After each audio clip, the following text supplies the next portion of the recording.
Aha, dịka ka m were ohere a metụlụ ndị mmadụ ife a aka maka mgbe ụfọdụ ọ na-abụ ndị be anyị bịafa na-efil abịakwute in fact ndị mmadụ na-abụfa bịa onye ọbụla na-ebost ịkpọje ụmụ ya private school asị gị private school.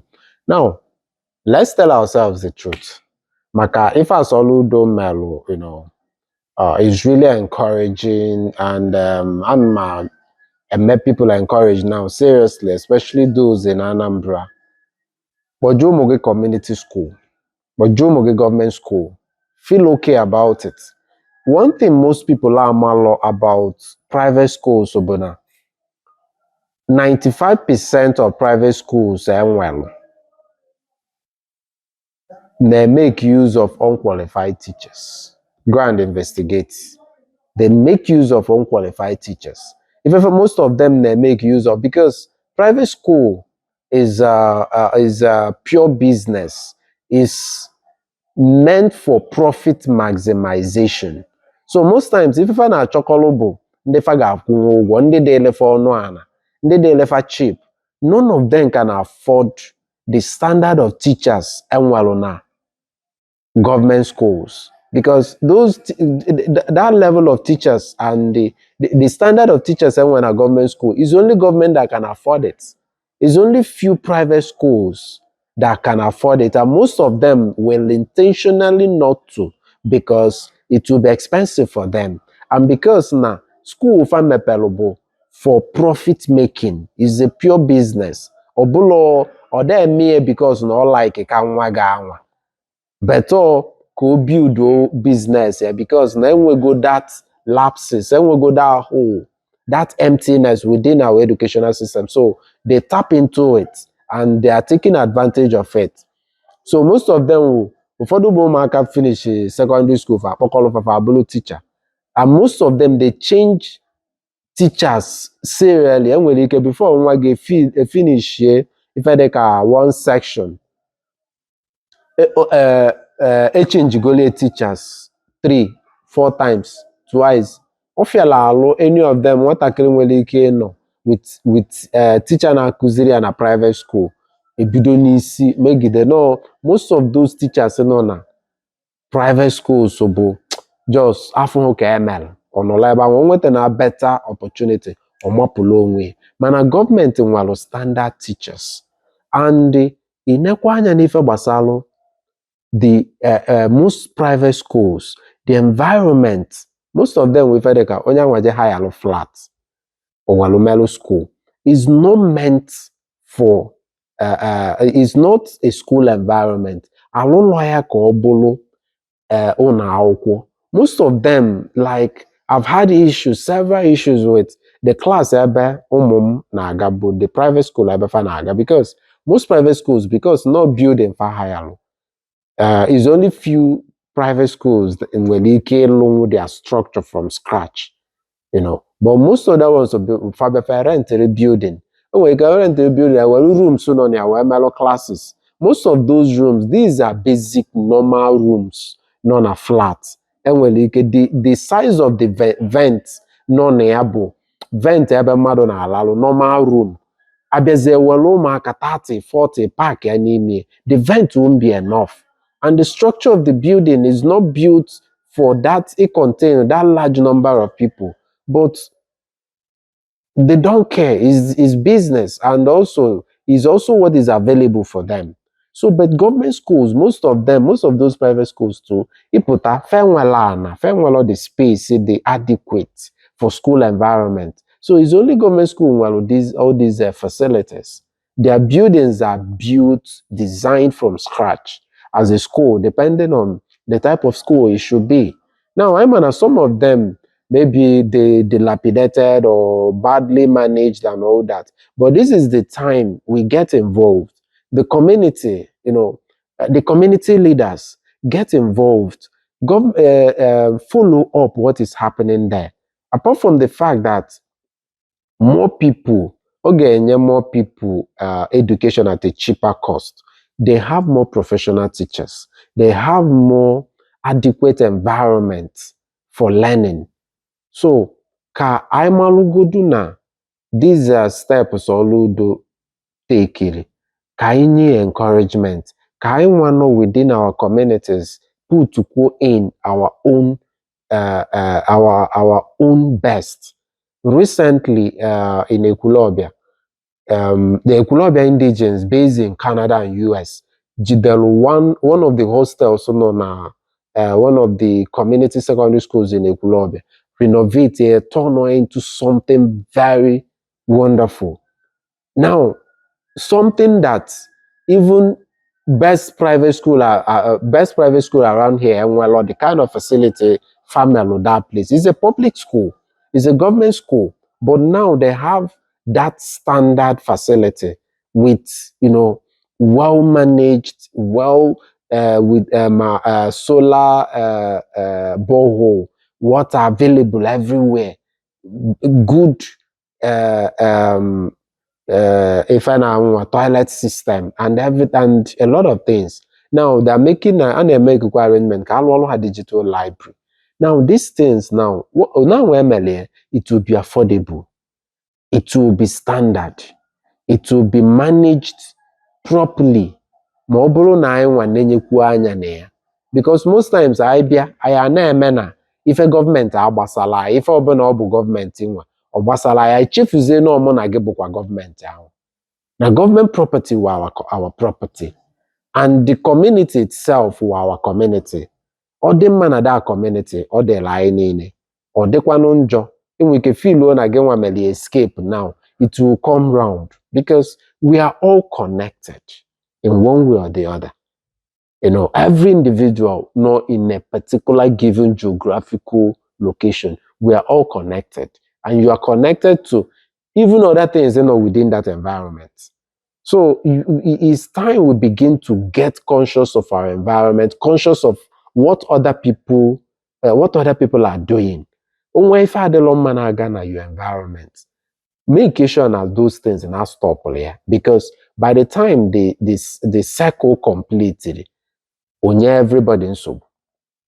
So ka anyị mee our government encourage, and ka anyị mekwu people encourage, send your children to that public school, follow ya up. Onwe ife adịlọ na o kwesịrị ịdị, weta report. In fact, send your report. I will run our number, our handles on this video.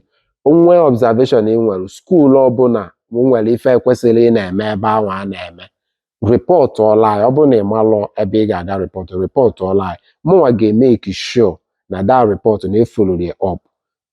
Ọgwụ na m agaghị na that school, especially within aguata for now, within aguata ekwulobia axis. Onwe ife a na-eme ekwesịrị send LI the report. We'll go and verify it. Then we'll report to the appropriate body. It's time we get involved. The community development is everybody's responsibility. And this time, we want to pay attention to education, especially the education of our younger ones, our children, the younger generation, these innocent souls that the system is polluting, is corrupting so early, so that all this nonsense jugolu now, ka amarụ na ndị a na-etote ọfụ a ga-change to their value index. Because okay, in recent time na-anụ na nwa for 13, 14 years chọrọ ịgwọ ọgwụ ego ka o nwee ego. That kind of desperation, these are because of faulty value system. But by the time we begin to, reform our educational system, change a lot of things from these young ones, never a better environment through education. If some of this nonsense will stop, we'll begin to make them understand the importance of hard work, the importance of being responsible, the importance of doing the right thing at the right time, the importance of being disciplined. Most private schools, discipline na abolish issue. because na ha dey concern about profit maximization. So fafo ndị anwa parents ha ji ego a na-epe etifa in order to, because ha bụ no major customer, so a na-epe etifa ụmụfa megodo ife dị anya, they won't take the appropriate steps. The teachers in those private schools bịa a na-eme ha anyhow because those teachers ifefa needile ime bụ just to satisfy those parents na-eweta that money. Ọ bụghọdị to groom the child, ọ bụghọ to do the right thing, mana ọ ka o make sure na madam ya dị happy. And in most cases, some of these private schools too, they don't take good care of their teachers. How they make their teachers ọfụma. Ụfọdụ n'ime ha na-akwụ ha peanut. Most of those teachers bịazie, their frustration were vent on your child. Mana ị ma ama. Like I'm some private schools, abịa sị gị ebe a ka limit parents jedebere, you can't come inside, you can't go beyond this place. Nwanne, the truth bụ na ife na-eme n'ime that place if asị gị nwa as a parent na-eme aga beyond that place. Ife na-eme n'ime ebe ahụ. So, better mama, mana public schools were our collective property. And some of these private schools, it may feel no soggy because if of someone's personal property or someone's personal business, so it may interfere. But government school, ijeba wafuna maybe na henwa ha toilet, ma na toilet ha di hozimma. Irolo ha toilet.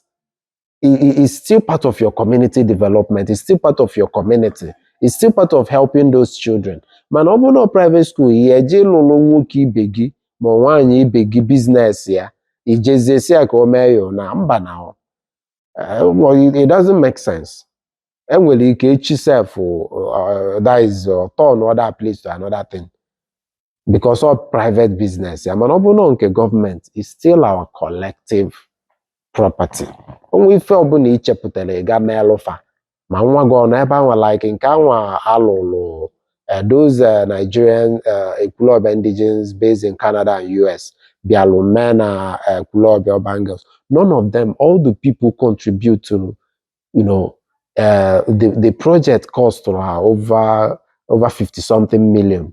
These people mellow that project. None of them, or any of them, nwe not the Nigeria, me for ekwulobia. But they did it for other people, for community development. So gịnwa ijekwa na community school anwa dị n'akụkụ gị nene malụ ife bụ their challenge. Nyalụfa aka. Yes, nyalụfa aka. Ide enyalụ ọ bụ sọ ugo ma nwa gị ọ n'ebe anwa ma ọ nọrọ ya. Nyalụfa aka malụ ife ị ga-emelụfa. Jụọ ajụjụ their needs. Provide alụfa. You are building the future. In a build the future of that community because ụmụaka nwe na help. By the time fanosile ebe anwa for the kind of care and the provisions they make you begin to reform them. You inye aka mefafa bụrụ good people in future. Emesize ụmụ gị batazie from ebe ọbụla fanọ. Efu na level ha nwa ga-agbagotekwa. Ụmụ gị bata village ha dị comfortable. Ụmụ gị bata na their community ha dị comfortable. Mana ife ilo na onwe ihe ha wụ. Time luo by the time ha bịazili gbawa mkpụrụ mmiri nwụlọ Igbo jewalụ mebe ife na anwa na street ndị ya etibe sọ mmụọ etibe mmụọ ndị ga-abanye into ritual ihe na anwa abanye chọbazie ndị fa ga-eji wee gwọ ọgwụ ego ndị ga-abanye kidnapping abanye target fa bụrụzie nwa ga-aha galụ ga-mefe na. So mana ọ bụrụ na ị na-enye aka this early stage enyelụfa aka ọ help a lot. So I encourage you, get close to the community schools we have around, you know, look around, see what you can do for them. If not for anything, encourage them. I'm encouraging our people seriously to send your child to community school, send your child to government school. If not for anything, kada your child nwee the experience of mixing up with different classes of people. Yes, all the very important in the development stages of a child. Most times, I be na high profile private schools. All the people known at that school, within a particular class in the society. And the ụmụaka ga na-eme interact with that people within that level. At the end of the day, fama ghọta the ups and downs, other classes in on a life.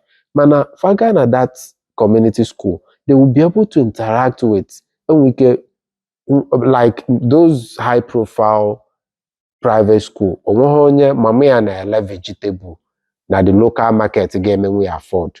So ịbịa ndị nọkwa na your class bụ ife ga-anọ na that school. Mana ịbịa na community school, ịfụ the poorest of the poor, ụmụ ya nọ ebe ahụ. Nwa ga-mix kwa up with that kind of people. Then mix kwa up with from coming from your family background, onwe a larger understanding of the society. Because mgbe ụfọdụ, you feel only the well-to-do. Ụmụ gị anọlụ within a particular class. Emesịa sụsọ that class ka ọma. Ọ dịzie before you know it, or the class conscious. And all the class conscious ahụ,